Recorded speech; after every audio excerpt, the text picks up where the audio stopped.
This system started long time back in India. I think even at the time of Patanjali, maybe even earlier. For giving realization, for talking about higher life, they all had to go to very great realized souls. And it was absolutely the freedom of the Guru whom to accept, whom not to accept. And everybody was tested thoroughly by the Guru if they are capable of achieving self-realization. And this test was so hard, so difficult, and also to a point of cruelty, that very few could pass through that test. It's not like Sahaja Yoga, everybody does Sahaja Yoga. It's not like that. That, of course, made it a very narrow margin for people to achieve their realization. And these Guru never used to leave their own seats. They called it takya.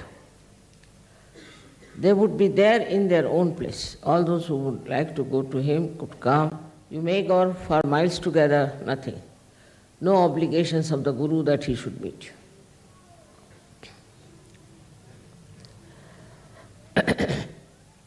Perhaps they didn't feel that love and compassion for the seekers. They didn't understand that these seekers are ardently seeking the truth and they should not suffer. So to get this Guru Pada, to position of a Guru, after that they had to work very, very hard to achieve a state of a saint.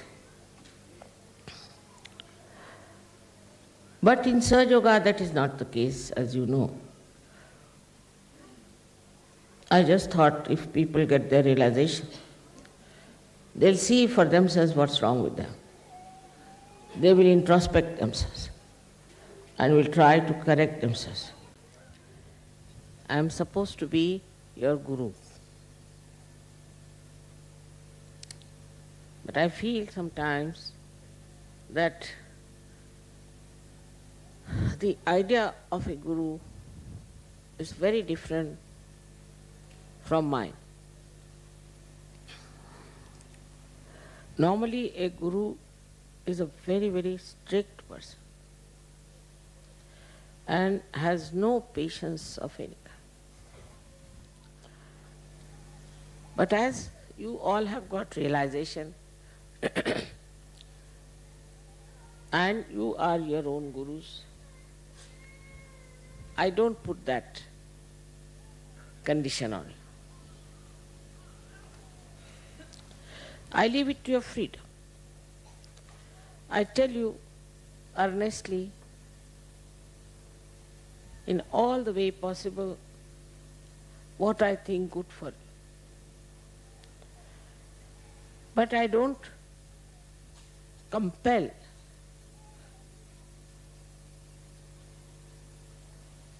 Like these Gurus used to do. I mean, they used to beat.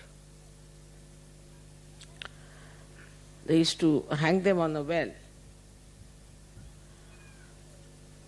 They were so very strict with their disciples, and I've had an experience of this. They never used to smile, no question of laughing, and would never show any kind of weakness, of kindness for the disciples. This is about the spiritual Gurus I am telling you. The way they used to treat their disciples was rather difficult for me. I can't do it.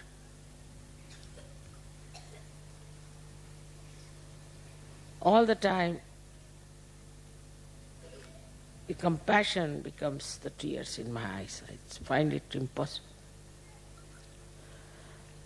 I may just say it in a way, sometimes also say it in a way that looks like little scolding. But to be a mother and to be a guru is the most difficult thing.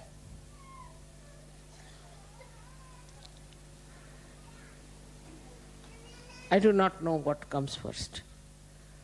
But of course, every mother wants her child to be good. And the Holy Mother wants her child to be a holy person. The first thing is the holiness. Now for that, how can you compel someone?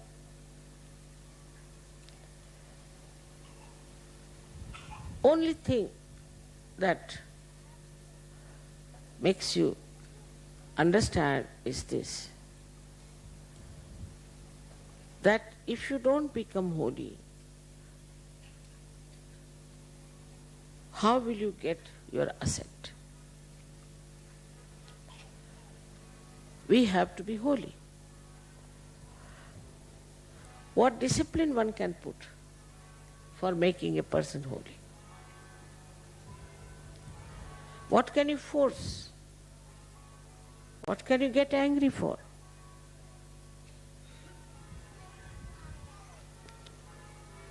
Only method I use normally is to forgive. Maybe the forgiveness is the highest quality, I think, for teaching people. Sahaja Yoga is very different from all other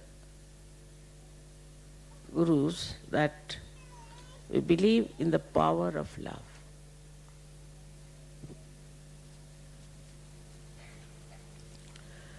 Power of love teaches you how to be forgiving. It makes you noble. It makes you very balanced. Now at this stage, when we are about to become gurus or we are already gurus, should be nothing but embodiment of love. It's a very different theory, I'm telling you. No guru will accept this. Those who are already accepted as gurus all over. All the knowledge that you have got in Sahaja Yoga has been already told by those gurus long time back. Somebody has told this, somebody has told that, somebody has told that. But all the knowledge, the total knowledge about your being, your chakras, everything, which you know now, is with you. That is the truth. You have the complete subtle knowledge which nobody had before. Because maybe these gurus did not want to give, or maybe these gurus did not know themselves.